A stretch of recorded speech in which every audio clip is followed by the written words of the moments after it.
ஆண்டவர் இயேசு கிறிஸ்துவில் மிகவும் பிரியமான புனித ஜெயராணி மேல்நிலைப் பள்ளியின் அன்பார்ந்த மாணவிகளே, உடனுழைப்பாளர்களே, அன்பார்ந்த FIHM அருட்சகோதரிகளே, அருள் பணியாளர்களே, இங்கே பணிபுரிகின்ற ஆசிரியர் பெருமக்களே, இங்கே வந்திருக்கின்ற மற்ற அன்பர்களே, நம்முடைய முக்கியமான இந்த பள்ளியினுடைய பாதுகாவலி அன்பு தாய் அன்னை கன்னிமரியா ஜெயராணி என்று நாம் கொண்டாடுகிறோம். அவர்களுடைய பாதுகாவலில் நீங்கள் எல்லாரும் இங்கே விருந்தினராக வருகின்ற நாங்களும் இருக்கிறோம் என்பதில் ஐயமில்லை. அந்த தாய் உண்மையாகவே ராணி, வெற்றியின் ராணி.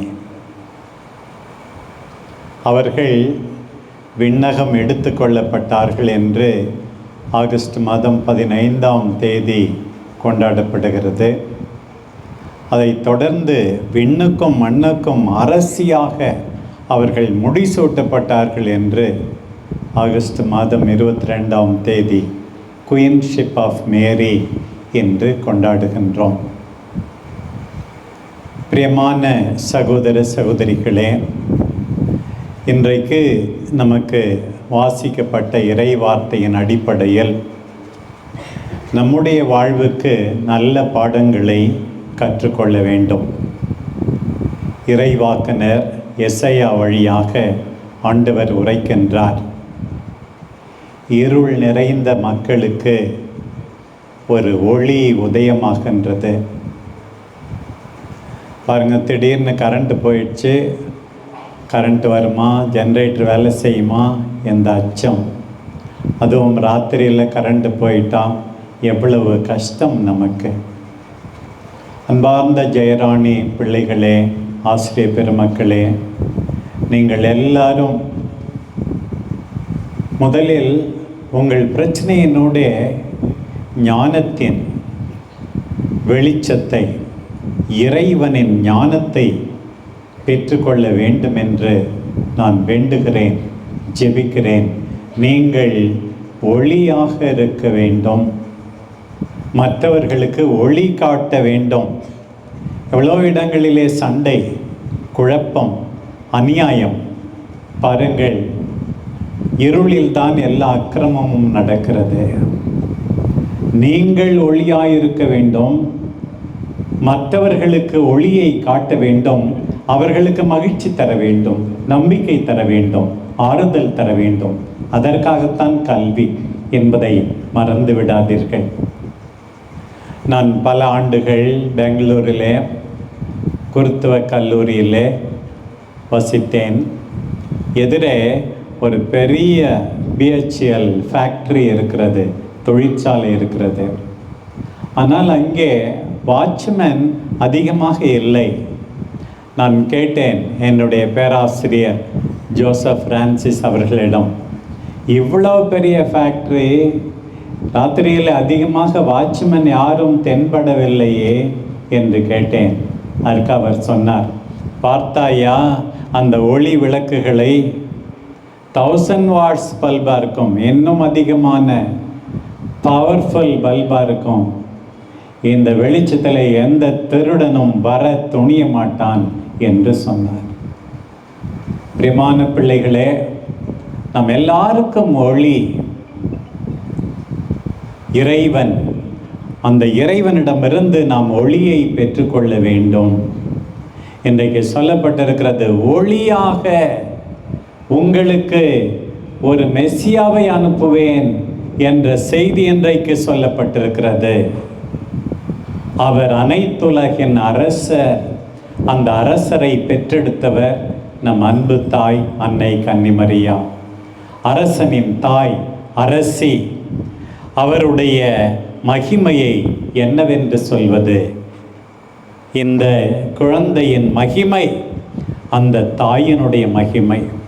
முக்கியமாக அந்த குழந்தையை பற்றி 4 சொற்றொடர்கள் சொல்லப்பட்டிருக்கின்றன.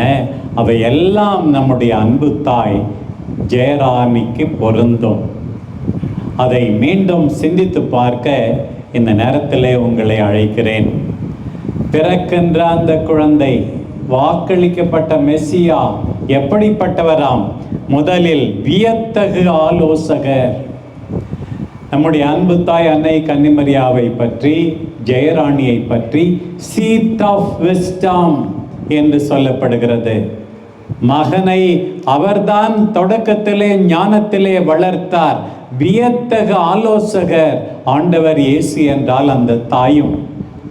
ஏராளமான கண்மணிகள், அருமையான சிறுமிகள் இங்கே படிக்கிறார்கள். நீங்கள் எல்லாரும் அந்த தாயின் பாதுகாவலால், பரிந்து பேசலால், சீட் ஆஃப் விஸ்டம், ஞானத்தின் பெட்டகமாக நீங்கள் எல்லாரும் உருப்பெற வேண்டும் என்று இந்த நேரத்தில் நான் விழைகின்றேன், வாழ்த்துகின்றேன், அதற்காக ஜெபிக்கின்றேன். நல்ல ஆலோசகர், வியத்தகு ஆலோசகர். உனக்கு நல்ல புத்தி இருக்கணும், மற்றவங்களுக்கு நல்ல புத்தி சொல்லணும். கூட படிக்கிற பிள்ளைங்களுக்கு படித்ததால் பின்னாளில் நீங்கள் வளரும்போது வியத்தகு ஆலோசகர் அன்பு தாயும் தான். மகன் மட்டுமல்ல, பாருங்கள், தொடர்ந்து வல்லமையுள்ள இறைவன். அன்பார்ந்த பிள்ளைகளே, மாதாவை பற்றி சில பேர் ஐயோ ரொம்ப பாவம் அப்படின்னு சொல்கிற மாதிரி கேள்விப்பட்டிருக்கேன். இல்லை, மாதா துணிச்சலான பெண். எங்கள் ஜெயராணி பள்ளியில் படிக்கிற பிள்ளைகள் எல்லாரும் துணிச்சல் உள்ளவர்களாக இருக்க வேண்டும், கோழைகளாக இருக்கக்கூடாது. பிரச்சனைகள் வரலாம். பாருங்கள், இன்றைக்கு சொல்லப்பட்டிருக்கிறது, வல்லமையுள்ள இறைவனுடைய மகள் நம் அன்பு தாய் அன்னை கன்னிமரியா. 9 முறை கீழே விழலாம், 10வது முறை நான் எழுந்திருப்பேன், ஓடுவேன், நடப்பேன், சோர்வர மாட்டேன் என்று இருக்க வேண்டும். மனம் தளர்ந்து விடாதீர்கள். நான் சாதிப்பேன், நான் என் குடும்பத்தை காப்பாற்றுவேன் என்ற துணிச்சல் இருக்க வேண்டும். துணிவு மிக மிக முக்கியமாக வேண்டும். உங்களுடைய கல்வியில் தன்னம்பிக்கையை இந்த பள்ளி கற்றுக் கொடுக்க வேண்டும். ஆசிரியர் பெருமக்களே, பிள்ளைகளை கோழைகளாக்காதீர்கள். என்னால் சாதிக்க முடியும் என்று நீங்கள் எல்லாரும் பாடுபட வேண்டும். என்னால் நல்லது செய்ய முடியும், பாசமான என் அப்பா அம்மாவை காப்பாற்ற முடியும் என்ற நம்பிக்கையை இந்த பிள்ளைகள் பெற வேண்டும். அன்பார்ந்த பிள்ளைகளே, நீங்கள் பெற்றுக்கொள்ள வேண்டும். மெஸ்ஸியா வல்லமையுள்ள இறைவனாம். அந்த வல்லமையுள்ள இறைவனை பெற்றெடுத்த ஜெயராணியும் வல்லமையுள்ளவர். பாருங்கள், தொடர்ந்து அவரை பற்றி சொல்லப்பட்டிருக்கிறது, என்றுமுள்ள தந்தை. பிரியமான குழந்தைகளே, தந்தை என்றால் என்ன? பாதுகாப்பு. நம் தாய் ஜெயராணி நமக்கு பாதுகாப்பு அளிப்பவர். உண்மையாகவே பாருங்கள், நம்முடைய அருள் சகோதரிகளின் சபையை ஆரம்பித்த லூயிஸ் சவேனியன் துப்பி, அந்த தந்தை பாதுகாப்பு தந்தார். ஏழை எளியவர்களுக்கு, அதிலும் முக்கியமாக படிக்க இயலாத பெண்களுக்கு பெண் கல்வியை ஊக்குவித்து அந்த லூயிஸ் சவேனியன் என்ற தந்தை பாதுகாப்பு தந்தார். நீங்கள் பாதுகாப்பாக இருக்க வேண்டும் என்று ஆசிக்கிறேன். மற்றவர்களுக்கு பாதுகாப்பு தர வேண்டும். நான் போகின்ற பள்ளிகளில் எல்லாம் சொல்லுவேன், அன்பார்ந்த பிள்ளைகளே, பெற்றோர்கள் உங்களை பாதுகாக்கிறார்கள். அவர்கள் முதியவராகும்போது நீங்கள் அவர்களை பாதுகாக்க வேண்டும். நம்முடைய பள்ளி கற்றுக் கொடுக்க வேண்டியது கம்பேஷன், இரக்கம். தந்தைக்கு உரியது, தாய்க்கு உரியது. இரக்கத்தோடு கூடிய பாதுகாப்பு அளிப்பது. பாதுகாப்பு தாருங்கள். யாரையும் பயமுறுத்தாதீர்கள், யாரையும் அச்சுறுத்தாதீர்கள். எல்லாரையும் ஏற்றுக்கொள்ளுங்கள், நம்பிக்கை கொடுங்கள். கடவுள் உயிரை கொடுத்திருக்கிறார், கைகளை கொடுத்திருக்கிறார், கால்களை கொடுத்திருக்கிறார், அன்பு செய்ய இதயத்தை கொடுத்திருக்கிறார், சிந்திக்க மனதை கொடுத்திருக்கிறார். எல்லாவற்றையும் கொடுத்திருப்பது இரக்கத்தோடு மற்றவர்களுக்கு நல்லது செய்யத்தானே. அதுதான் என்றுமுள்ள தாயாக, என்றுமுள்ள தந்தையாக நான் என்னை சார்ந்தவர்களை, அதிலும் முக்கியமாக தேவையில் இருப்பவர்களை, துன்புறுவோரை பாதுகாப்பேன் என்று உறுதி கொள்ள வேண்டும். நம்முடைய தாய் அப்படித்தான். கடைசியாக அந்த மெசியாவை பற்றி சொல்லப்பட்டிருக்கிறது, அமைதியின் அரசர். சிங்கப்பூரில் நான் அடிக்கடி திருப்பலி நிறைவேற்றிய ஒரு ஆலயம் உண்டு. அந்த ஆலயத்தினுடைய பெயர் அவர் லேடி குயின் ஆஃப் பீஸ், அமைதியின் அரசி. இந்த ஜெயராணி யார் என்று சொன்னால் அமைதியின் அரசி. அமைதியின் அரசி. சண்டை போட்டுக்கொண்டே இருப்பவர்கள், இடைவிடாமல் சச்சரவிலை நிலைத்திருப்பவர்கள், இவர்கள் எல்லாம் ஆண்டவருக்கு பிரியமானவர்கள் இல்லை. நாம் எல்லாரும் குடும்பத்திலும் ஊரிலும் உலகெங்கும் அமைதியை வளர்க்க வேண்டும். இந்த அமைதியின் தாய் எப்படியெல்லாம் பாடுபட்டார்கள், வாழ்ந்தார்கள், பொறுமையாயிருந்தார்கள், குறைத்து பேசினார்கள், அன்போடு அக்கறை காட்டினார்கள் என்று நமக்கு தெரியும். பிரியமான பிள்ளைகளே, இன்றைக்கு நற்செய்தி பகுதி கபிரியேல் தூதர் அன்பு தாய் அன்னை கன்னிமரியாவுக்கு மங்கள வார்த்தை சொன்னதை வாசிக்க கேட்டோம். அதைத் தொடர்ந்து எத்தனையோ இடங்கள், அந்த இடங்களிலிருந்து நாம் எவ்வளவோ கற்றுக்கொள்ள வேண்டும். இந்த கபிரியேல் தூதர் அன்னை கன்னிமரியாவுக்கு, ஜெயராணிக்கு தோன்றிய ஊர் நாசரேத். நாசரேத் என்று பல முறை கேள்விப்பட்டிருப்பீர்கள். நாசரேத் என்றால் உங்கள் எல்லாருக்கும் எனக்கும் நினைவுக்கு வர வேண்டியது, நாம் எல்லாரும் எஸ் சொல்ல வேண்டும், கீழ்ப்படிய வேண்டும். நாசரேத் என்ற வார்த்தையை கேட்டாவே கீழ்ப்படிய வேண்டும். சற்று முன் உங்களுக்கு துணிவை பற்றி சொன்னேன். இப்போது அத்தோடு மிகவும் நெருக்கமான பணிவை பற்றி சொல்லுகிறேன். இதோ ஆண்டவருடைய அடிமை, உமது வார்த்தையின்படி எனக்கு ஆகட்டும். அன்பார்ந்த பிள்ளைகளே, பெற்றோருக்கு கீழ்ப்படியுங்கள், உங்கள் ஆசிரியர்களுக்கு கீழ்ப்படியுங்கள். கீழ்ப்படிந்தால்தான் உங்களுக்கு உயர்வு உண்டு. கீழ்ப்படியாதவர்கள் ஆண்டவருக்கு பிரியமானவர்கள் அல்ல. நாசரேத்தை தொடர்ந்து இன்னொரு இடம் பெத்லகேம். பெத்லகேமில் என்ன நடந்தது? ஜெயராணி மாதா நம் எல்லாருக்கும் இயேசுவை கொடுத்தார்கள். நீங்கள் எல்லாரும் ஞானத்தை பெற வேண்டும், அன்பை பெற வேண்டும், அறிவை பெற வேண்டும், அருளை பெற வேண்டும். இவற்றை நீங்கள் மற்றவர்களுக்கு கொடுக்க வேண்டும். இதுவும் உங்களுடைய அழைப்பு தான். பிரியமானவர்களே, என்ன கொடுக்க போகிறீர்கள் நீங்கள் மற்றவர்களுக்கு என்பதை இன்றைக்கு சிந்தித்து பார்க்க வேண்டும். இன்னொரு இடம் கானாவூர். கானாவூரில் ஒரு திருமணம் நடந்தது. அங்கே நிகழ்ந்தது என்ன? அங்கே ரசம் தீர்ந்து விட்டது. மாதா சென்று தன்னுடைய மகன் இயேசுவிடம், மகனே ரசம் தீர்ந்து விட்டது என்று சொன்னார்கள். பிறகு இயேசு இப்போது ஒன்றும் செய்ய முடியாது என்று சொன்னது போல இருந்தது. இருந்தாலும் செய்ய முடியும் என்று நம்பிய இந்த தாய் தன்னுடைய மகனை வேலைக்காரர்களுக்கு அறிமுகம் செய்து வைத்து, அவர் உங்களுக்கு சொல்வதையெல்லாம் செய்யுங்கள். பிரியமான பிள்ளைகளே, ஆசிரியர்களே, நல்லதை, நல்லவர்களை மற்றவர்களுக்கு அறிமுகம் செய்து வையுங்கள். ஜெயராணி நம் எல்லாருக்கும் இயேசுவை அறிமுகம் செய்து வைத்தார், அன்பை அறிமுகம் செய்து வைத்தார், ஏழைகளுக்கு உதவி செய்வதை அறிமுகம் செய்து வைத்தார், எவ்வளவோ நல்ல பண்புகளை அறிமுகம் செய்து வைத்தார். கானா என்றால் இங்கே இருக்கிற எல்லாரும் நல்லதை, நல்லவர்களை மற்றவர்களுக்கு கொடுக்க வேண்டும் என்பதை மறந்துவிடக்கூடாது.